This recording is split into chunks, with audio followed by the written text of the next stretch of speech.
As far as the question on ED is concerned, I request the opposition leader to have a sense of clarity. Who are you fighting against? Are you fighting against the Bharatiya Janata Party? Are you fighting against Mr. Narendra Modi? Are you fighting against the Election Commission of India? Are you fighting against the Supreme Court of India? Are you fighting against the Enforcement Directorate? Are you fighting against the Constitution of India? Are you fighting against the constitutional ethos and principle? I want to ask you tonight, who is your real enemy? I just don't understand. You are constantly attacking constitutional ethos. ED, I did not. मैं आपके बीच में नहीं बोल रहा था. आपके बीच में नहीं बोल रहा था सर. मैं थोड़ा. अब you're talking about democracy and you're not. No, when you don't have fact and logic, then you intervene, sir. ऐसे debate नहीं होता है. Thank you, sir. Thank you, sir. ऐसे. हाँ. No, please, yes, sir. Thank you. No, I did not speak when you were speaking, sir. Usually, let's have some maryada when we debate. You are lecturing on democracy and then you're not letting other people speak. Carry on. So we have a very simple point. Was ED initiated? When did ED start? यार तो बहस कर लेते हैं. November 2023 was the first summon. At that time, there was an excuse that was given and a lampooning of the ED that happened. The next summon was in December. Again, another excuse was given and lampooning of the ED had happened. उस वक्त भी चुनाव बहाना था, इस वक्त भी चुनाव बहाना है. So there are two arguments to this.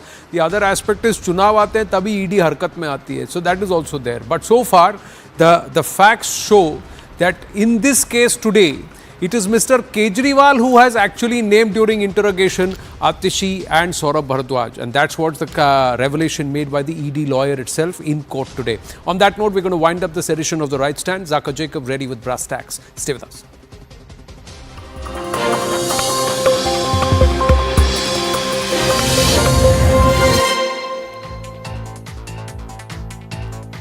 Good evening, this is Brass Tacks. I'm Zaka Jacob. There is a big face-off that is brewing over the tiny island of Katchatheevu, which is on the Park Straits, just north of the Gulf of Mannar, between India and Sri Lanka.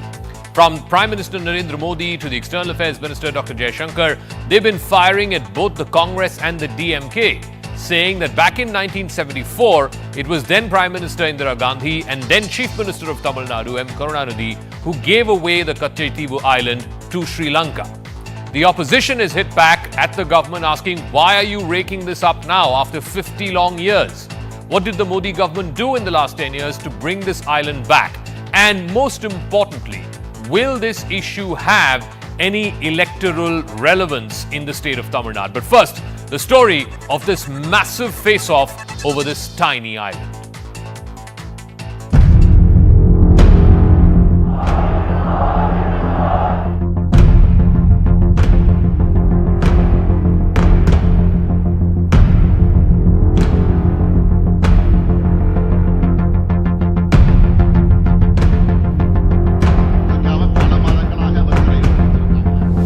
Tamil Nadu से आगे श्रीलंका के पहले एक टापू किसने किसी दूसरे देश को दे दिया? कौन था उस समय? श्रीमती इंदिरा गांधी के नेतृत्व में हुआ. This is my honorable friend from the DMK was just now talking about Katchatheevu, the island. It appears to me that the DMK thinks that probably they can desperately cling to this issue and survive in Tamil Nadu.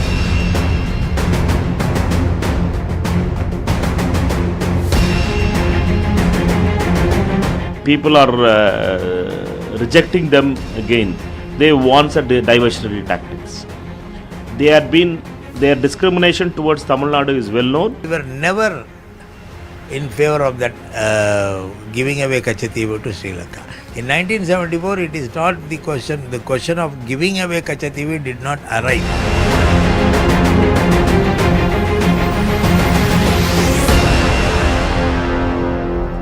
All right, so the crux of this debate has arisen now from an RTI that was filed by Tamil Nadu BJP chief K. Annamalai.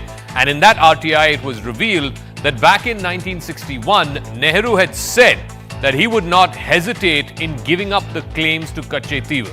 Now, in 1960, the then Attorney General of India, Mr. M.C. Setalvad, had opined that India's case was stronger than that of Sri Lanka's to claim this tiny island. Then, 10 years later, in 1974, the Indira Gandhi government said that India's claim to the island had to be balanced for better relations with Sri Lanka. But the RTI claims that the government back then in 74 was in possession of the original title of the Raja of Ramnad. Now, the claim was between the Raja of Ramnad and the government of Sri Lanka. The government of Sri Lanka claimed at that time that it had papers from what was considered the Jaffna Patnam kingdom. Jaffna, of course, was a thriving town, thriving city back in the 16th, 17th and 18th centuries. Now, the contention in this RTI is that there were papers, original land record papers from the Raja of Ramnad from 1875 to 1948 showing that this island was or belonged to the Raja of Ramnad or the princely kingdom of Ramnad.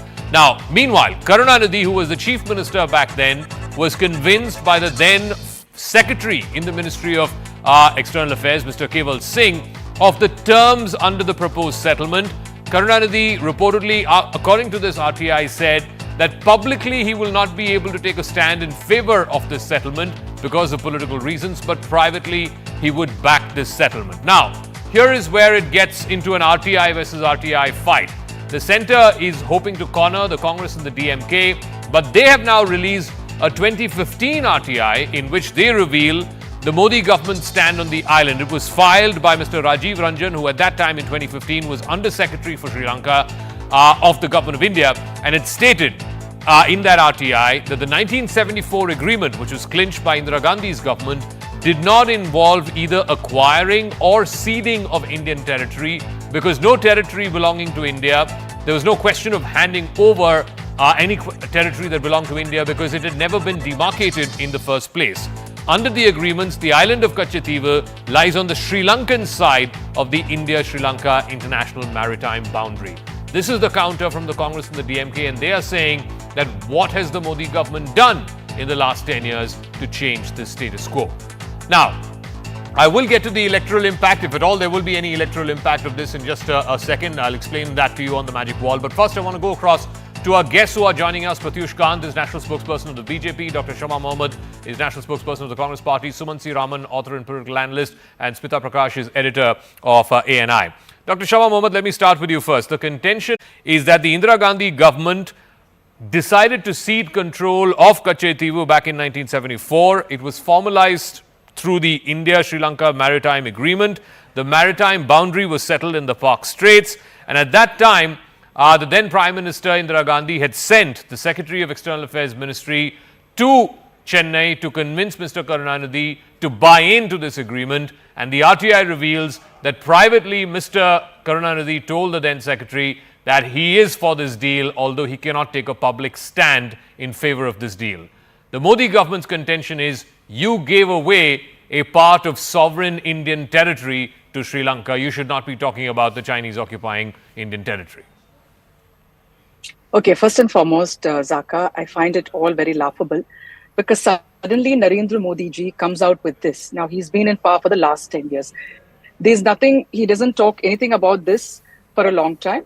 And what I wanted to say in this is you have replied to that, you have just said about the RTI in 2015, which exactly says that India did not cede any land or has not acquired any, and that island is more on the side of Sri Lanka.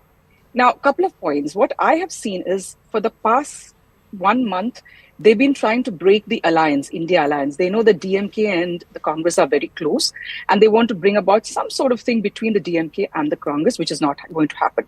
The other thing is they want to divert the attention from the electoral bonds, which is also not going to happen. We will focus on that. The third thing is that if Mr. Modi was so concerned about Tamils, I want to ask him today, why didn't he include them, Sri Lanka, in the CAA? In the CAA, we do not have Sri Lanka. Tamilians are minorities in Sri Lanka. They come here to India. They take refuge in India. Now they cannot be citizens of India anymore, according to the CAA. So he does not care about it. It's all electoral politics.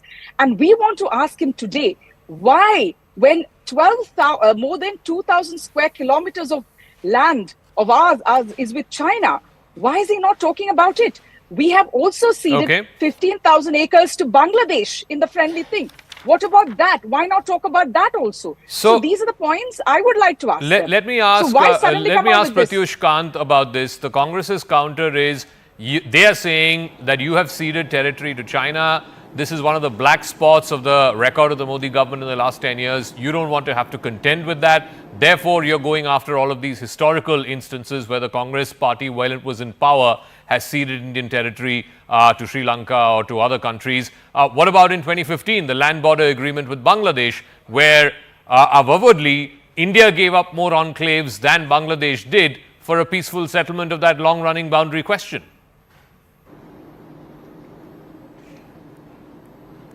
See, in this case, you have to realize the history of it. Foreign Minister Jaishankar very categorically today in the morning did a press conference and clearly said that in 1974, the Congress decided to give away this island. They attached no importance to it, historically or otherwise. But in 1973 October, it happened in July, in 1973 October, the state government of Tamil Nadu also was in talks with them. And it was decided that they did go. Nehruji very categorically said he has no interest in this island. No interest whatsoever. Let it go. I will not apply myself towards it. Indira Gandhi believed it's just a piece of rock. So, no, but Pratyush Kanji, how is that relevant in 2024, 50 years later? Well, let me tell you, 6,184 fishermen has been caught there. They are Indian citizens. They are there because of the heartless non-appliance of mind which Congress did. There have been 1,175 fishermen, Indian vessels, which were seized by Sri Lanka. For what? In 1974, in July, when this happened, it was clearly stated that the Congress party gives away this to Sri Lanka. But the fishermen can always go and fish there. Everything will be status quo. Then in 1976, on a slide, they gave away all the rights. Now that is where the question arises. Okay. And history goes 20 years behind that. 20 years behind that. Innumerable dialogues takes place between Sri Lanka and India at different levels, foreign secretaries level, foreign ministers level, and India just gave everything. And when the opposition asked Nehruji in the parliament, why are you doing it? Nehruji said, please don't disturb. It's a small, it's just like China, where about Ladakh he said there's no grass there. Why should I waste my time on that? Okay. This is how you treat Indian territory. There is an issue. It's a problem. The modern day relevance of Katchatheevu is what happens to the fisher folk. There have been instances, as the External Affairs Minister today detailed, more than 6,000 Indian fishermen in the last 30 years have been detained by Sri Lankan Navy and by Sri Lankan authorities. There have been instances where fishermen have been shot at as well. That is why, and this is a sensitive issue for the fisher folk of that belt. So why not talk about who gave away Katchatheevu? Zaka, first of all, my understanding of giving away something is that it must belong to me. Only if it belongs to me, I can give it to you or I can give it to anybody else. Now, the government of India, the Modi government, is on record saying that no territory has been given away as part of the 1974 agreement. So, crystal clear, an RTI reply of the Modi government when Mr. Jaishankar himself was the foreign secretary states categorically no territory was given away. So obviously either that 2015 position is false or the 2024 allegations are false. So one of them has to be false because they're directly contradictory. Second, the issue of Katchatheevu is a long pending political issue, but it has completely lost its relevance as a major political issue or electoral issue in Tamil Nadu. Everybody knows that. This is not going to get any kind of traction in Tamil Nadu, but we'll leave that for the moment. Let's come back to the more important issue. In 1974, by the way, you must remember from yesterday, all the BJP spokespersons are quoting this 1958 Attorney General gave a opinion. What about the 1970 opinion by the Attorney General of that time? In 1970, the Attorney General gives another opinion saying that this is I can read out that bit, Zaka, where the Attorney General in August 1970, after evaluating the relevant facts in relation to the manifestations of sovereignty and so on, the Attorney General concluded that on balance, the sovereignty of Katchatheevu was and is with Ceylon and not India. Now, Okay. why don't they tell you this? Now, 1958, what the Attorney General said is relevant. What Jawaharlal Nehru said is relevant. But 1970, much closer to the 1974 agreement, what the Attorney General said is not relevant. Last point. Okay. Last point. Mrs. Gandhi had a clear requirement not to have international waters between India and Sri Lanka. And that was a very deliberate decision because it could then get Chinese ships in and US ships. We were very friendly with US at that time. So all of these complications. So it was a national security issue that she decided we will take Wedge Bank and we will give Katchatheevu to them, meaning in a mutual exchange, not that either Wedge Bank belonged to India or Sri Lanka or Katchatheevu belonged to India or Sri Okay. Lanka. Smita The Prakash, very last point, the- very last point, Zaka, one last point. This entire fishermen issue would have been resolved had Katchatheevu been with India is complete nonsense. Please talk to any fisheries expert who knows that region. Many of our fishermen go way beyond into Sri Lankan territorial waters, and that is where most of them are caught. So please don't even try to give this spin that the fishermen's issue is entirely because of Katchatheevu. Smita Prakash, you know, as recently as last year, I believe it was in July, Mr. M.K. Stalin, the Chief Minister of Tamil Nadu, had written to the Prime Minister saying the transfer of Katchatheevu to Sri Lanka was without the state government's consent. The transfer deprived Tamil Nadu fishermen of rights and impacted their livelihoods. Must address increased harassment by the Sri Lankan Navy on trespassing charges of fishermen belonging to Tamil Nadu. If he was saying this 6 months ago, what has changed between then and now for the DMK spokespersons? And vividly again, DMK is not sending its spokespersons for this debate. But why are they now saying that, Mr. Modi is just raking this up for election eve and electoral purposes when the Chief Minister of Tamil Nadu himself raised this less than 6 months ago? Because all of them are raising it just because of elections. But before I speak on Katchatheevu, Zaka, I just want to talk about that briefly about that exchange of conclaves on Bangladesh, which was mentioned by somebody. Yes, it was fructified during Prime Minister Modi's tenure, but the groundwork was laid by Dr. Manmohan Singh in his tenure. In fact, all you need to do is just check what Dr. Manmohan Singh said in Parliament. He actually appealed to the BJP, which was objecting, and there was Mamata Banerjee who was objecting to all kinds of agreements that India wanted to do with Bangladesh at that stage. Okay, let's come to that Bangladesh being said. Now let's come to Katchatheevu. The irony is that I think all political parties know that everybody is playing it because of election-related outrage. Now, neither the fishermen issue, nor the Katchatheevu issue, nor the Hindi debate, nor the South being ignored narrative, none of this is really relevant to the people of Tamil Nadu at this stage.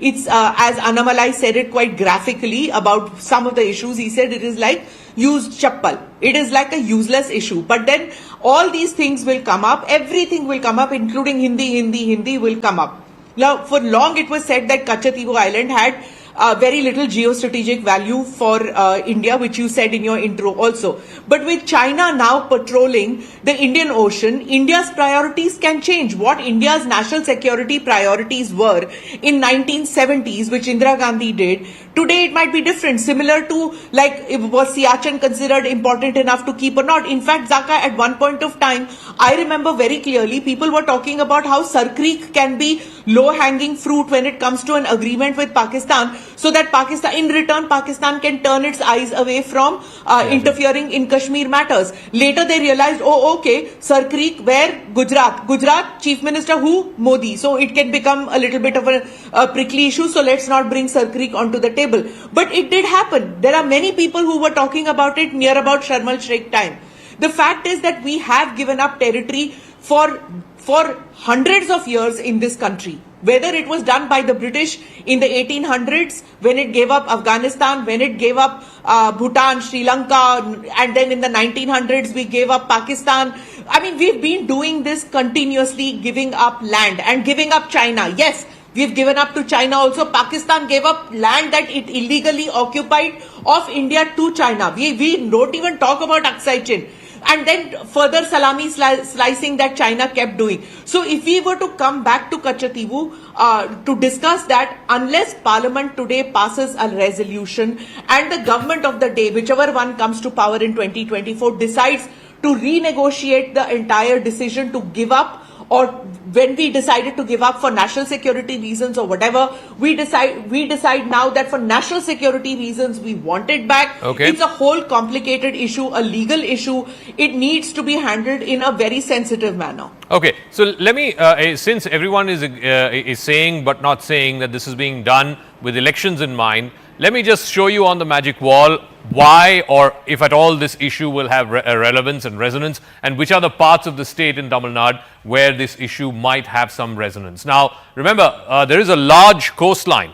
A coastline that runs into hundreds of kilometers all the way from Chennai, in fact even further up from Ennore in the north, and goes all the way to Kanyakumari in the south. What are those constituencies which could potentially, because of the Katchatheevu debate and this whole a debate that's been started by the Prime Minister, today the External Affairs Minister responded to it, and the Congress and the DMK are also responding to it. So let's start from the deep south, which is Kanyakumari. Remember, the BJP had a member of parliament in the last Lok Sabha. He was a minister, Mr. Punna Radhakrishnan. He used to be the MP. He's already reacted to this issue. So Kanyakumari is one coastal constituency where you could see the impact of this. The further north from there, the Tirunelveli, which was won by the DMK and the India Alliance back in 2019, and also the further north from Tirunelveli is the constituency of Thoothukudi, which of course the sitting MP is Kanimuri of the DMK, the daughter of Mr. Karunanidhi. She's the sitting MP. So this could potentially, Katchatheevu could have an impact in these constituencies. Also further north, there is the Ramanathapuram constituency. In fact, Katchatheevu is closest to the Ramanathapuram constituency, which this time around the BJP has given to Mr. O. Pannirselvam, who is the former chief minister, who is an ally, part of the National Democratic Alliance.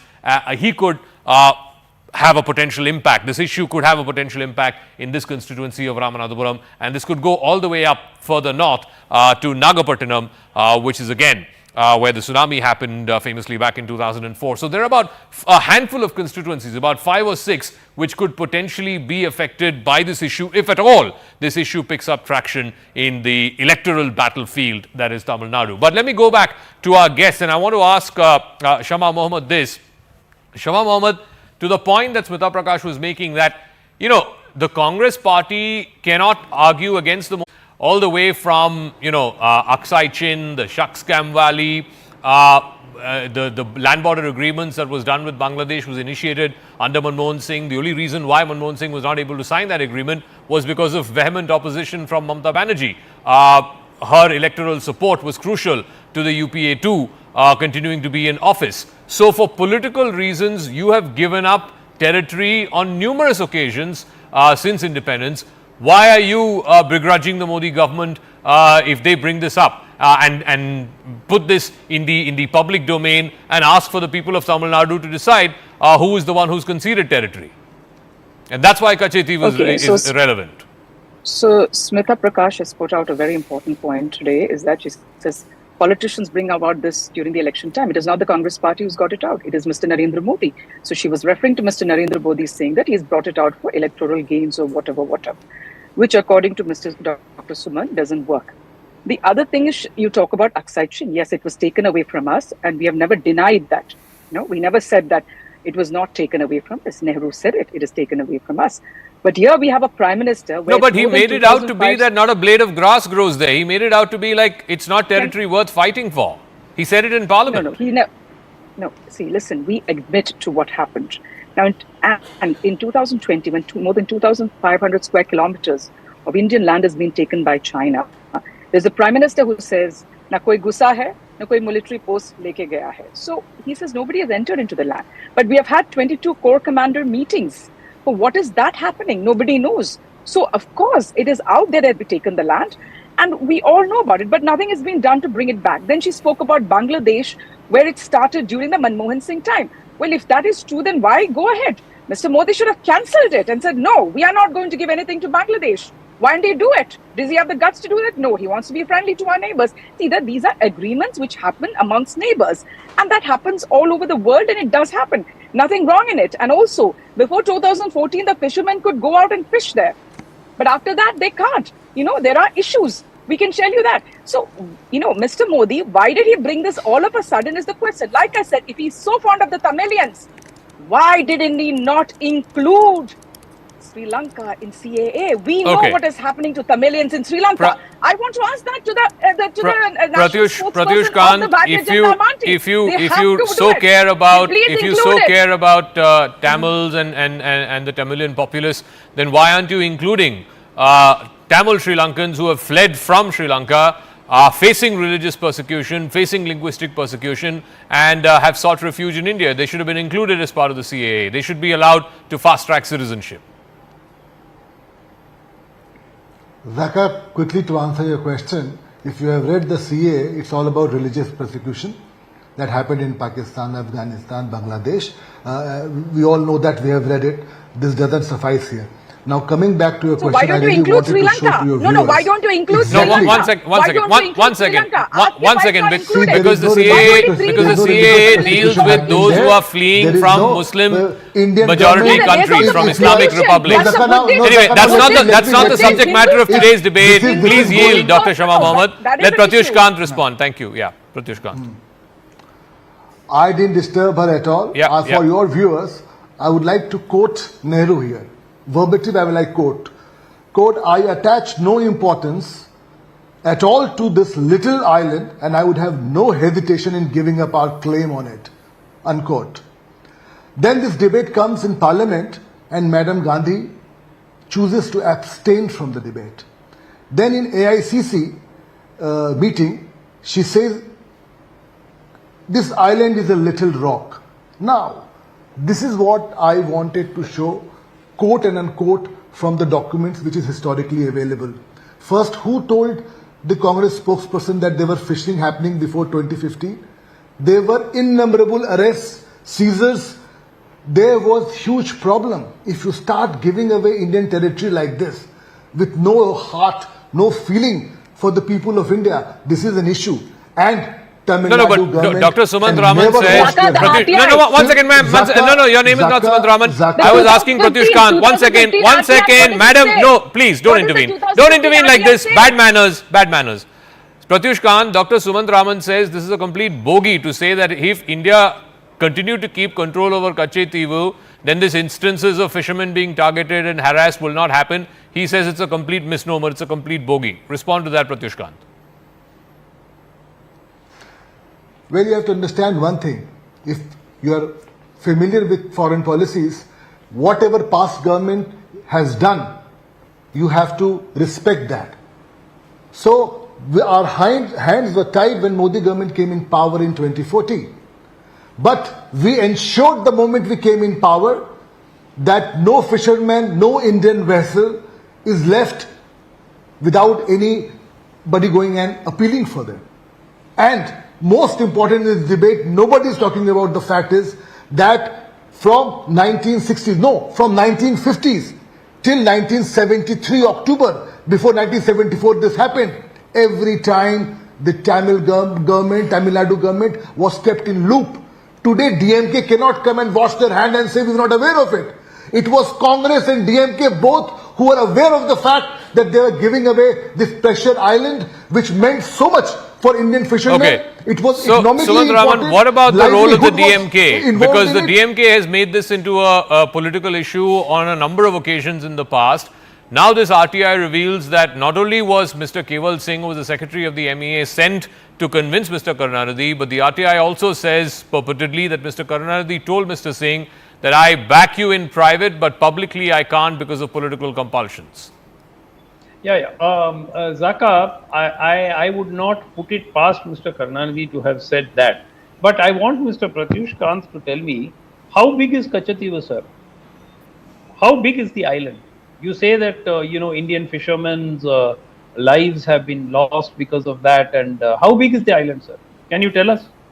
How many acres does it cover? Please, Zaka, please request him to tell us. I can see him reaching for the phone to look at, to Google it. But let me tell you, sir, it is hardly 300 acres. I have data. It is hardly 300 acres and 1.1 square kilometers. So it is, it is not like you think a huge island that has been given away. So you must understand that. No. You are talking for like instance- Indira for Gandhi. instance, if You are we talking like take- Indira No, I'm Gandhi. also It's a talking- rock let's for look you. at it. It's a Let rock us- for let you. us look- I Yes, have sir. all the Compared to- datas with me. compared to No. 10,000 acres given away to Bangladesh. Your heart is somewhere else. 10,000 acres. Your heart is Zaka, somewhere 1 minute. else. Okay. Let me You finish. you Let are me One second, finish speaking my like point. Madam Gandhi Pratish and Kant. Nehru. One second. Let I'm very Suman sorry to finish. tell you. One second, Let me Pratish finish Kant. my Let point. Suman finish. Yeah, you are. Mr. Khan. No, he was asking me a before Yeah, you- question. yeah. I was get it. replying to I'll you. come back to you on that, but No, let him 1 finish. minute. 1 minute. Please back whatever you're saying by showing the ownership documents for India over Katchatheevu. Otherwise, don't keep on saying we gave away, which is a total. Either you are telling an untruth, or Dr. Jaishankar's ministry has told an untruth in their RTI reply in 2015. You make your mind up. Last Okay. point, Zaka. In Bangladesh, the exchange was India got 7,110 acres. India gave 17,000 acres. So what are we talking about? The Congress backed that in Parliament, saying it is for the greater good of the country that we solve this issue with Bangladesh, with our enclaves inside their territory and their enclaves inside our border and so on. And it was done with the support of the opposition parties. The Congress So- is not going and saying, why did you give away 10,000 acres more than what you got?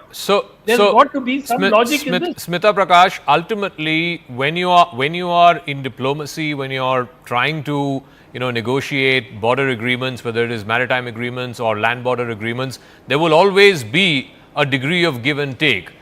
Does it make sense to rake up for avowedly, again, political purposes, electoral purposes, what was a well-established agreement with a friendly neighbor and has been in place for the last 50 years?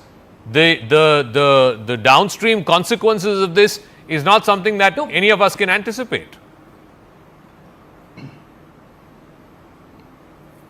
No, these are international agreements which will come in for criticism whenever there is politics done, which is fine. In a democracy, having difference of opinion, even on international issues or even on foreign policy, is all right.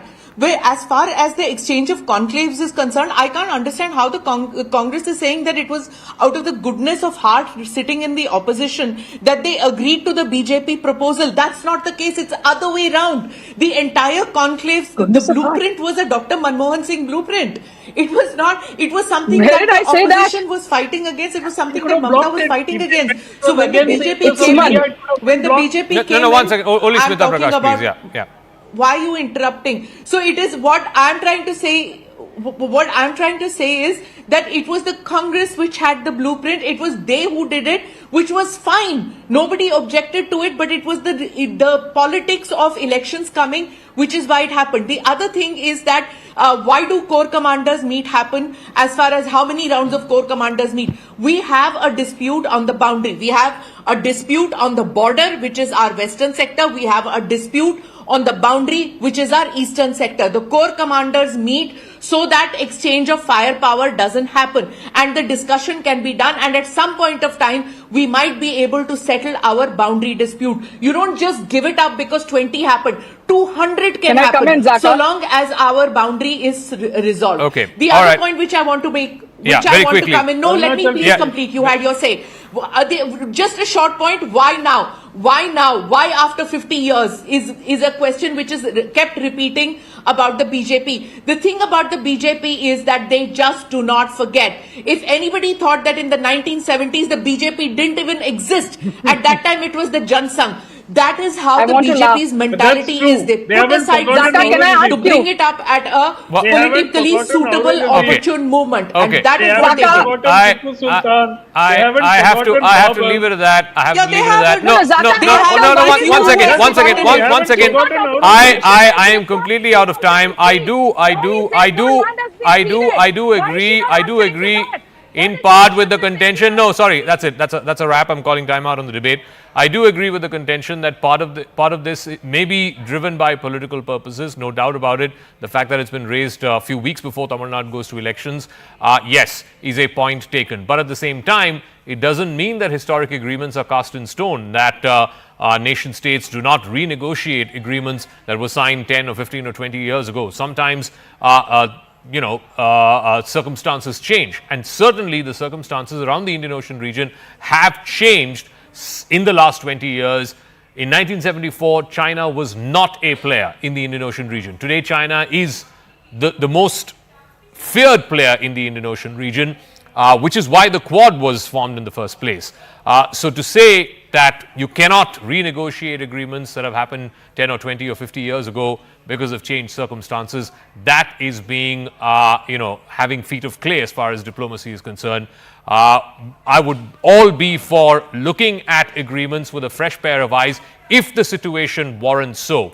And yes, certainly in the context of China, the situation does warrant that. But can it be done outside of the 3 months of elections? Certainly it can.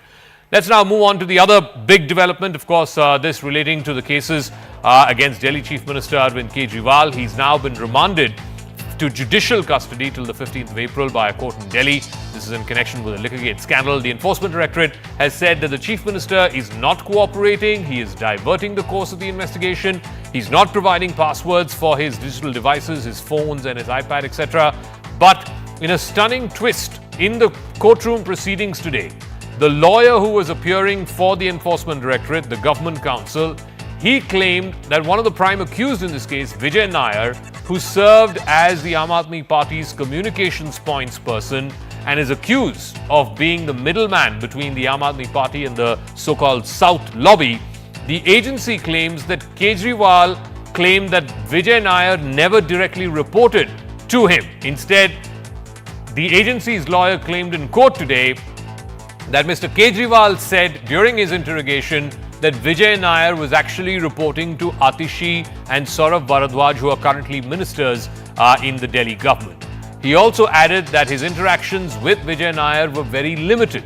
Meanwhile, the Enforcement Directorate also claims that Aam Aadmi Party Treasurer Mr. N.D. Gupta told them that the election in charges were picked by Mr. Kejriwal, but that the Delhi Chief Minister said that N.D. Gupta was confused, adding that the PAC and not the CM picked the election in charges. This is in connection, of course, to the Goa elections, where, again, the ED's contention is that there were Hawala transactions to the tune of 45 crores, which were part of the kickbacks of the Liquorgate scam, which then funded the Aam Aadmi Party's campaign in Goa. But the Chief Minister said that he was unaware of any such transactions. The twists and turns continue in the Liquorgate saga, but one thing is clear: there is no legal relief for the Delhi Chief Minister, as well as his close associates, the likes of Manish Sisodia, Sanjay Singh, etc. The ED's case is roping in more and more leaders of the Aam Aadmi Party. And the question is the Aam Aadmi Party's defense crumbling?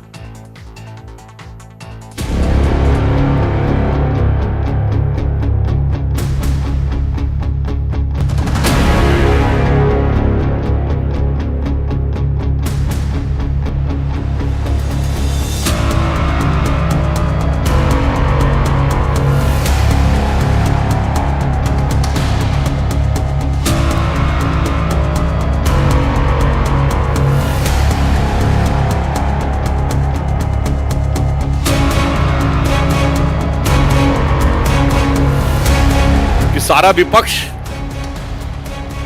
जिस आरोपी को बचाने के लिए प्रयास कर रहा था, न्यायालय की दृष्टि में वो गंभीर आरोप हैं। जब से आम आदमी पार्टी और कांग्रेस ने दिल्ली में चुनाव लड़ने का काम किया है, इन लोगों में एक ऐसी माहौल हो गया है भारतीय जनता पार्टी में, जहां जानते हैं दिल्ली में तो ये लोग सीट्स नहीं जीत पाएंगे। और ईडी, आईटी, सीबीआई का इस्तेमाल कर कर उनको जो हिरासत में रखा जा रहा है, दुर्भाग्यपूर्ण है।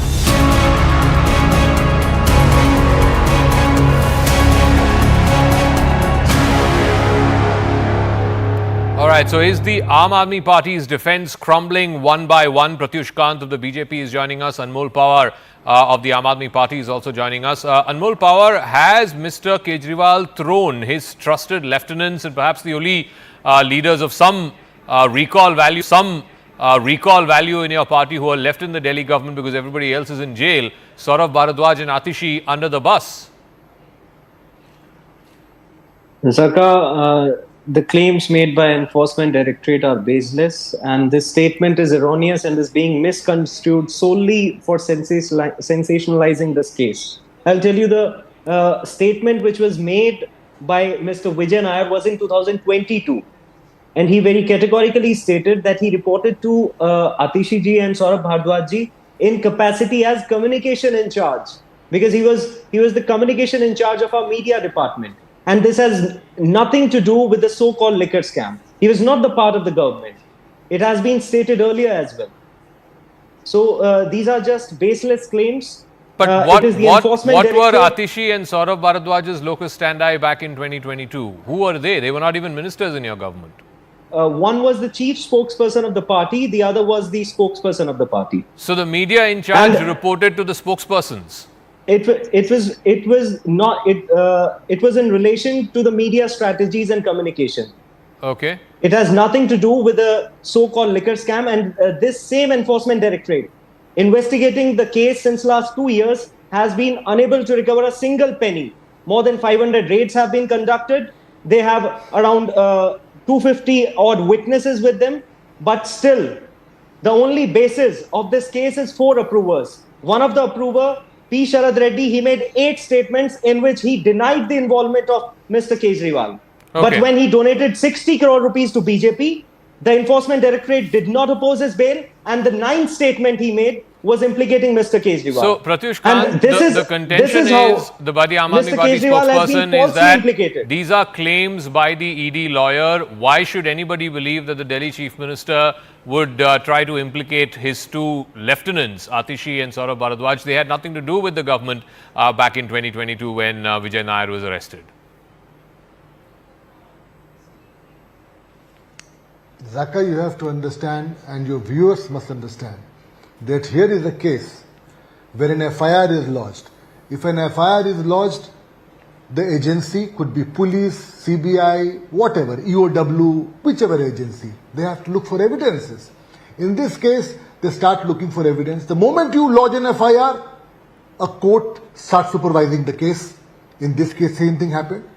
So many people went to jail. Sisodia ji is in jail for last 1.5 years or more than that. So what happens? Every time the agency gets an evidence, they go and show it to the court. The court sees the evidence, says bail denied. Then what do? You go to a sessions court. You again go and show evidence. The court sees, which I and you are not seeing, Zaka. Then it goes to High Court. Then it goes to double bench. Then it goes to the Supreme Court. They went everywhere. They got no bail. So what does it show? That whatever ED is showing to the judiciary, the Honorable Lordships, has solid proof behind them. That is why everybody is going to jail. And that is the reason why, Zaka, after 9 summons also, this man was not going, because Arvind Kejriwal knew that he is the kingpin of the whole thing. He knew the moment he goes, he will be arrested, because he knew he is the one who masterminded it. Now you may have forgotten your mobile number's password. You may have broken your hundreds of mobiles, destroyed n number of SIMs, but the messages you were sending to too many people around, those were there. That is what ED has got. Okay. That is why if you read, say, digital proof. This is how you leave a proof. Zaka, just give me 2 minutes, just for your viewers to spell it to them, so that this BJP thing is out of the whole thing. Now what happens? They go to ED. The ED shows them all those documents they have been showing to the court. Okay, this is the thing. This is the tower. What is Vijay Nair doing in a government's house? What is Vijay Nair doing in the meeting of your ministers? 10 meetings. No outsider can come in our family meeting. How is he there in those meetings? So now he's showing all those things. What he says, no, I don't remember. I just met him a few times. But Saurabh Bharadwaj and Mavini were the people who they used to meet regularly. No, so what are you doing now? Now you are telling CBI, ED, that boss, these are the people behind bar, get them also. But they don't understand. Evidence leaves in today's world, electronic world, you leave your footprint everywhere. Okay. And this is exactly what ED has done. They have Pawar, slowly gathered the footprint, politically, and this is the what they are BJP showing is the saying, judges. how can you have a situation where a chief minister refuses to resign? Administrative work cannot be done out of jail, and instead of appointing one of the other MLAs, and avowedly again you have more than 60 MLAs, instead of appointing one of your other MLAs to become chief minister, as has been the case, numerous other politicians in the past have done that, from Jayalalitha to Lalu Yadav. Instead of that, and not wanting to give up control of power, the chief minister is refusing to resign. In fact, If anything, he is seemingly propping up his wife, Mrs. Sunita Kejriwal, rather than one of the elected MLAs to run the government while he clears his name. Zaka, I disagree with you for the fact that these are mere allegations which have been leveled against Mr. Kejriwal. There's not an ounce of truth in these allegations, and But nothing how can has he been run a proved. government from jail, sir? Sir, there are precedents in the past. There was one Sahara case in which the Honorable Supreme Court granted permission to operate from jail. He was provided secretarial assistance, he was provided landlines, internet facilities, and a separate room. And there's another Narda scam wherein the division bench of the Honorable Calcutta High Court directed two ministers which were accused in that case to operate from a particular house when they were kept in house arrest. Sir, and while as you are well aware, if government functions as long as a chief minister or a prime minister is there, which is why when a chief minister or a prime minister resigns, the entire cabinet gets dissolved. You have to form a new government, you have to form a new cabinet under the leadership of a new individual. That is what Mr. Kejriwal is reluctant to do. Instead, he's saying, I'll run my government from jail. And by the way, there is no precedent. There is absolutely no precedent, none whatsoever, of a sitting chief minister being arrested and refusing to resign and saying that he will run or she will run the government from jail. No precedent whatsoever. Zaka, there's no constitutional bar, and neither is there any provision in the Representation of People Act.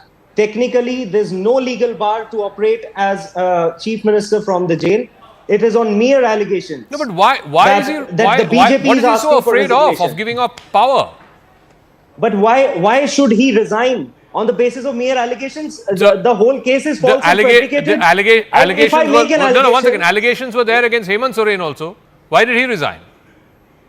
If I make an allegation to on Prime Minister Narendra Modi that I gave a bribe of 1,000 crore rupees him day before yesterday, and then I asked for his resignation, so should he resign? No, but if he's arrested by an investigating agency and that investigating agency is producing prima facie material which convinces a court that there is no grounds to grant bail, Zaka, then for sure he should resign, yes. Zaka, even till date, I have stated that there are only 4 approvals in the case. Okay. The first one I have stated earlier. The second one is Magunta Srinivas Reddy, whom their ally partner TDP has given parliamentary ticket, and Mr. Narendra Modi will go and campaign for him.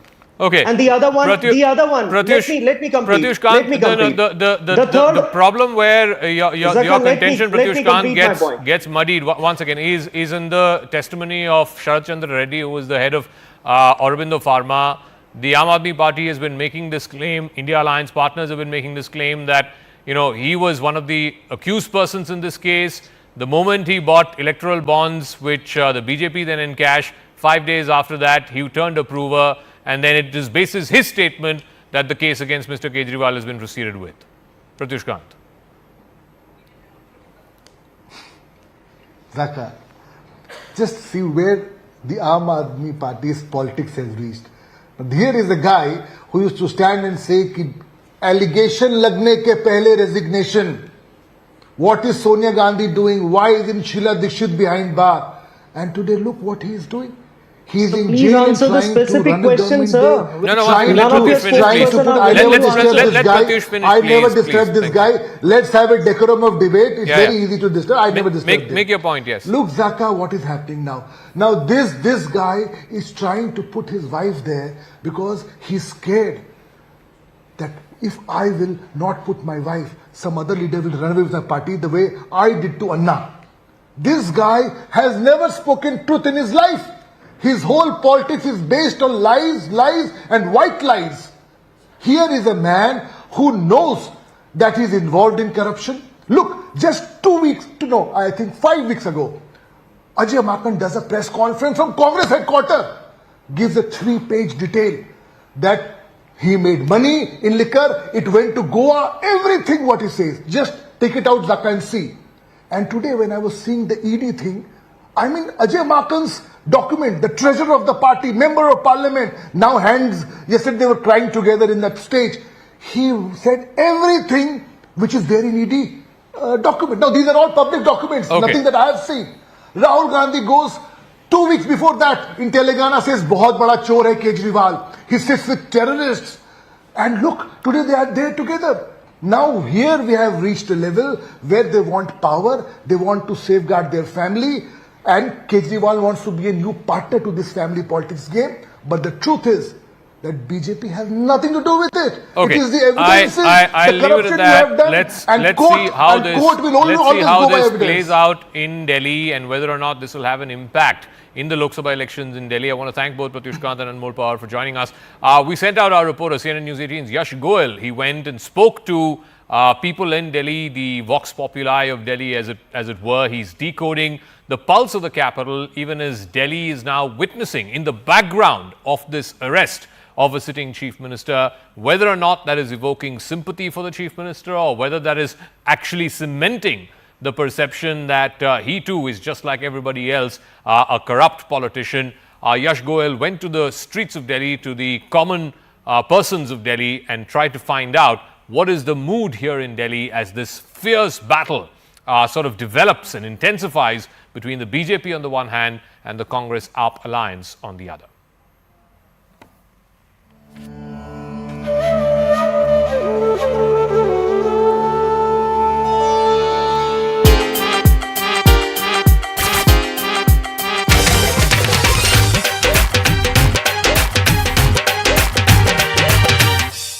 Hello and welcome to the brand new series Election Street Side. This will be a fun segment where we'll be focusing on food, but we'll be also talking about the politics. In fact, it's just few months for the general elections and we are here to gauge from the people exactly what they think about the coming up elections and also about their particular candidates.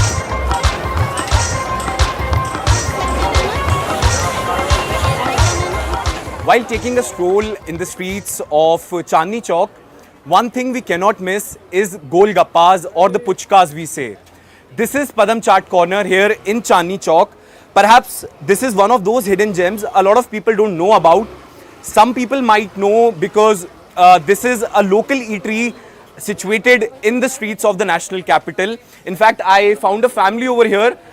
I dare not disturb them while eating. In fact, the gentleman over there is still enjoying the bhalla and dahi golgappa and stuff. Sir, दही भल्ले का आप मज़ा लेता रहिए. एक चीज़ पूछना चाहूँगा, दिल्ली में और देश में चुनाव आने वाले हैं, बहुत कम समय रह गया है. क्या देखते हैं अभी की सिचुएशन के हिसाब से? क्या लगता है आपके मनपसंद प्रत्याशी कौन है? क्या किसको जीतता देखते हैं? जीतेगा तो बीजेपी. अच्छा, क्यों इतनी श्योरिटी क्यों है आपको? क्योंकि काम अच्छा हो रहा है और आम आदमी पार्टी के बारे में तो सबको पता चल ही चुका है. अभी कितने घोटाला हुआ है, तो फिर उसके बाद कुछ बोलने का बचा ही नहीं है. एक होता है मेरिट पे वोट देना और एक होता है चेहरे पे वोट देना. आप क्या चूज करते हैं, मेरिट या चेहरा? अभी तो मेरिट पे ही वोट दिया जाएगा, कभी चेहरे पे वोट नहीं जाएगा. अच्छा. कोई सगा नहीं है. मेरिट जिसका अच्छा है वो उसी को वोट देना चाहिए. वो चलो ठीक है, मैं बोल दिया आप बीजेपी को जीतेगा, पर आम आदमी पार्टी का कोई अच्छा चेहरा होगा तो वो जीतेगा. अच्छा, आपकी कॉन्स्टिट्यूएंसी कौन सी होती है? साउथ दिल्ली. साउथ दिल्ली. तो आपके प्रत्याशी रामवीर सिंह बिधूड़िया उसमें से जी, और सही राम पहलवान आम आदमी पार्टी से. जी जी जी. तो क्या कहते हैं, मतलब आप खासी अगर मोटे तौर पे देखा जाए तो आप खुश रहे हैं भाजपा के काम से और उन्हीं को अगली बार दोबारा देखना चाहते हैं? भाजपा का काम तो देखो, इतनी बड़े देश में सब काम सबको पसंद नहीं आता है, पर फिर भी बहुत से काम ऐसा होता है जो भाजपा अच्छा कर रहा है. आपके डैड ने बोला कि he is gonna vote on merit, ना कि किसी चेहरे पे. आपका क्या लुकआउट रहता है? मेरा लुकआउट सेम है. वोट हमेशा मेरिट पे ही करना चाहिए, क्योंकि अल्टीमेटली जो जीत के आएंगे वही आपके लिए कुछ काम करेंगे, वही देश के लिए सोचेंगे. देश के लिए वही लोग सोचेंगे. अच्छा, देश के लिए सोचेंगे. मैं बाबूजी को बोल देता हूँ, सर एक हमें भी गोलगप्पा खिला दीजिए पहले. सर एक पीस हमें भी खिला दीजिएगा. तो इतने वो गोलगप्पा बनाते, इतने आपसे एक चीज़ और पूछूंगा मैं. आप प्राइवेट सेक्टर में जॉब करते हैं, गवर्नमेंट सेक्टर में? मैं सेल्फ एम्प्लॉयड चार्टर्ड अकाउंटेंट हूँ. आप चार्टर्ड अकाउंटेंट है. अच्छा, चार्टर्ड अकाउंटेंट हो तो मैं एक सवाल पूछूंगा. बहुत सारे ऑपोजिशन पार्टीज भी और लोग भी ये बात करते हैं जीएसटी को लेकर तकलीफ की. क्या आपको लगता है कॉम्प्लिकेशंस वगैरह आपको भी तंग करती हैं? हाँ, कॉम्प्लिकेशंस हैं, उसको थोड़ा सा ईज आउट करने की ज़रूरत है. कई जगह पर मतलब मैं बोलूँगा कि थोड़ी सी ज़्यादा सख्ती हो गई है. मैम, आप भी कुछ बोलना चाहेंगे? आप भी वोट डालेंगे, एक महिला होने के नाते, एक देश के नागरिक होने के नाते. क्या लगता है कि कौन आपके हिसाब से सही चॉइस है? अभी तक तो बीजेपी ही है. अच्छा, क्योंकि नेशनली इंटरनेशनली दोनों तरफ से इंडिया स्ट्रांग हुआ है मोदी जी के राज में. क्या लगता है आपको इस बार इलेक्शंस में क्या होगा? अगर काम के पर्पज से देखें तो भाजपा ही ठीक. बाकी तो नेता बहुत हैं और कई आए और कई गए. अब वो कहते हैं ना कि लाल बहादुर शास्त्री तो दोबारा आ नहीं सकते, तो वो राज्य कहाँ से लाएंगे, तो यही सही। अच्छा अच्छा, आपके दही भल्ले में भी कुछ यूनिक है, आपकी पापड़ी चाट में भी कुछ यूनिक है। ये तो खाने वाले पे डिपेंड करता है उसका क्या स्वाद है, उसको स्वाद आ रहा तो बढ़िया है। अच्छा, हमें तो इसका स्वाद यूनिक लगता है, आपको क्यों भाजपा को चुनना क्यों यूनिक है आपके लिए? काम को देख के। काम को देख के। शिकल किसको प्यारी है? मैं अगर अपना नाम अमिताभ रख लूँ तो मैं थोड़ी ना हीरो बन जाऊंगा, अगर काम बढ़िया होगा तभी तो। Well, so more voices, more food, more interactions on election street side.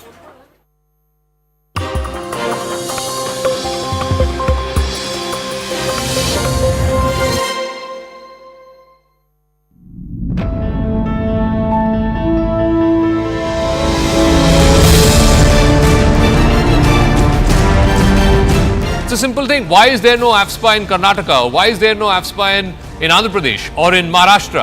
Because the situation there does not warrant the need for an Armed Forces Special Powers Act. Whereas in Kashmir, there was a situation, there certainly was a situation which warranted the need to keep AFSPA. Remember, viewers, Ansari has immense political clout over the Muslim vote, not just in Banda but across Uttar Pradesh. Was it this, that the opposition should be seen to be siding with this A-grade thug? The courts have also remarked that why are you coming to us now when it was your own lackadaisical attitude? You didn't respond to the IT notices in the past. Maybe you thought you could get away with it. Why are you playing the political victim card here? Is it not Congress's own doing if you couldn't handle your tax matters? What does this have to do with democracy? The Enforcement Directorate had sent 9 summons to him. You may call them illegal and unlawful, but if you and I were summoned, if the common man was summoned by the Enforcement Directorate or any other agency, we could not have gotten away by calling it unlawful and illegal.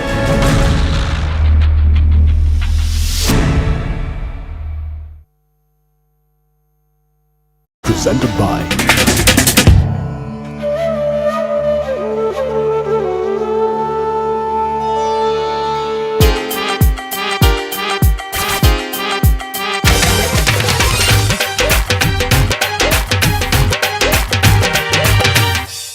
Hello and welcome to the brand new series Election Street Side. This will be a fun segment where we'll be focusing on food, but we'll be also talking about the politics. In fact, it's just few months for the general elections and we are here to gauge from the people exactly what they think about the coming up elections and also about their particular candidates.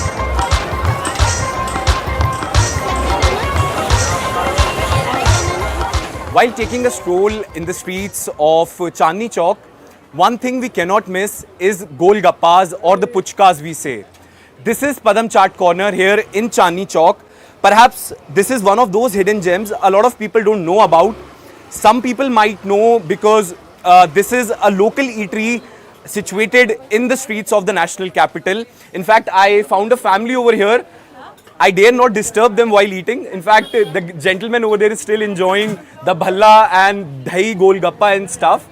Sir, दही भल्ले का आप मज़ा लेता रहिए। एक चीज़ पूछना चाहूँगा, दिल्ली में और देश में चुनाव आने वाले हैं, बहुत कम समय रह गया है, क्या देखते हैं अभी की सिचुएशन के हिसाब से? क्या लगता है आपके मनपसंद प्रत्याशी कौन है? क्या किसको जीतता देखते हैं? जीतेगा तो बीजेपी। अच्छा, क्यों इतनी श्योरिटी क्यों है आपको? क्योंकि काम अच्छा हो रहा है और आम आदमी पार्टी के बारे में तो सबको पता चल ही चुका है। अभी कितने घोटाला हुआ है, तो फिर उसके बाद कुछ बोलने का बचा ही नहीं है। एक होता है मेरिट पे वोट देना और एक होता है चेहरे पे वोट देना। आप क्या चूज करते हैं, मेरिट या चेहरा? अभी तो मेरिट पे ही वोट दिया जाएगा, कभी चेहरे पे वोट नहीं जाएगा। अच्छा। कोई सगा नहीं है, मेरिट जिसका अच्छा है वो उसी को वोट देना चाहिए। वो चलो ठीक है, मैं बोल दिया आप बीजेपी को जीतेगा, पर आम आदमी पार्टी का कोई अच्छा चेहरा होगा तो वो जीतेगा।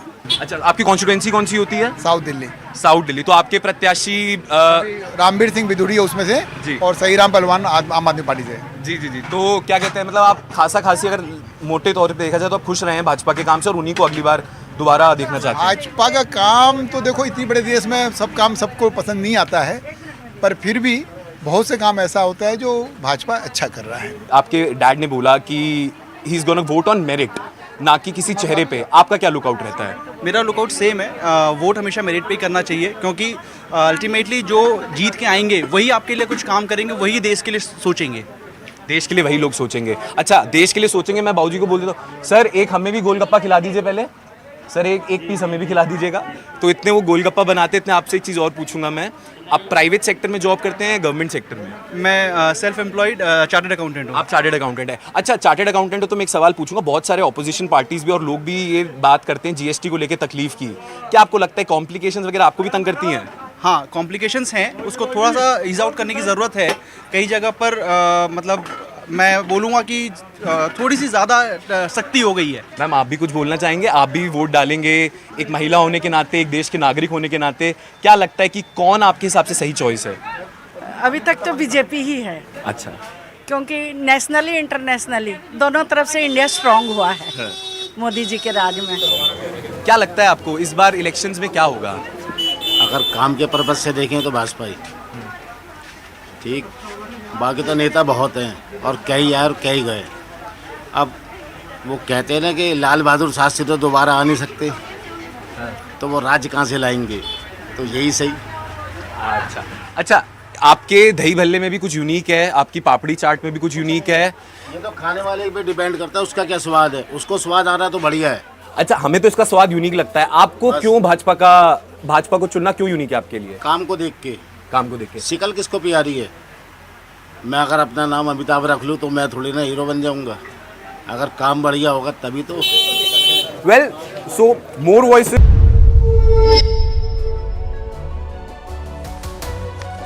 Hello, Namaskar. This is First Post and you're watching Vantage with me, Palki Sharma.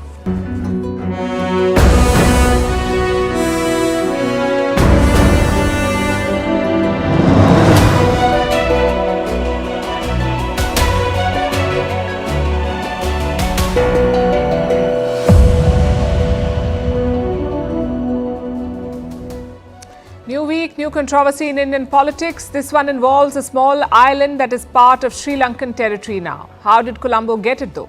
And why is the BJP blaming the Congress and the DMK for it? We'll explain. Meanwhile, China has taken claim on 30 territories in Arunachal Pradesh in India with the latest provocation in its map war.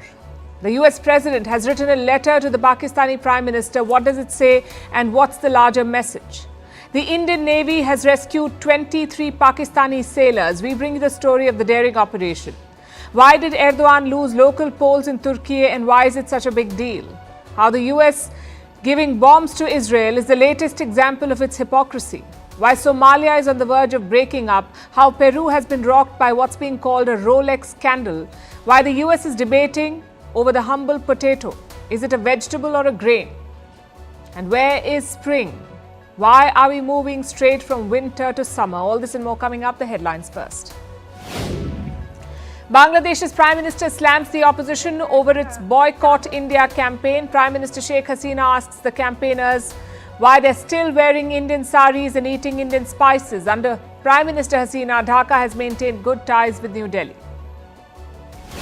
In India, relief for the opposition Congress party, the Income Tax Department tells the Supreme Court there will be no action against the party till after the election. The Congress is facing huge fines over tax irregularities. Rahul Gandhi had claimed that they have no money to contest the election. The mysterious Havana syndrome linked to Russia. It was first reported in 2016 when many US diplomats in Cuba's capital fell ill. A report claims these officials may have been targeted by Russian sonic weaponry. Moscow has dismissed these allegations as quote-unquote groundless. Pakistan cricket split wide open. Its cricket board releases a statement claiming sacked captain Shahid Afridi backs his replacement Babar Azam. But Afridi, who was captain for just 4 months, denies making any such statement. And Germany legalizes recreational cannabis, becoming the largest country in the European Union to do so. All adults can now carry 25 grams of dried cannabis and grow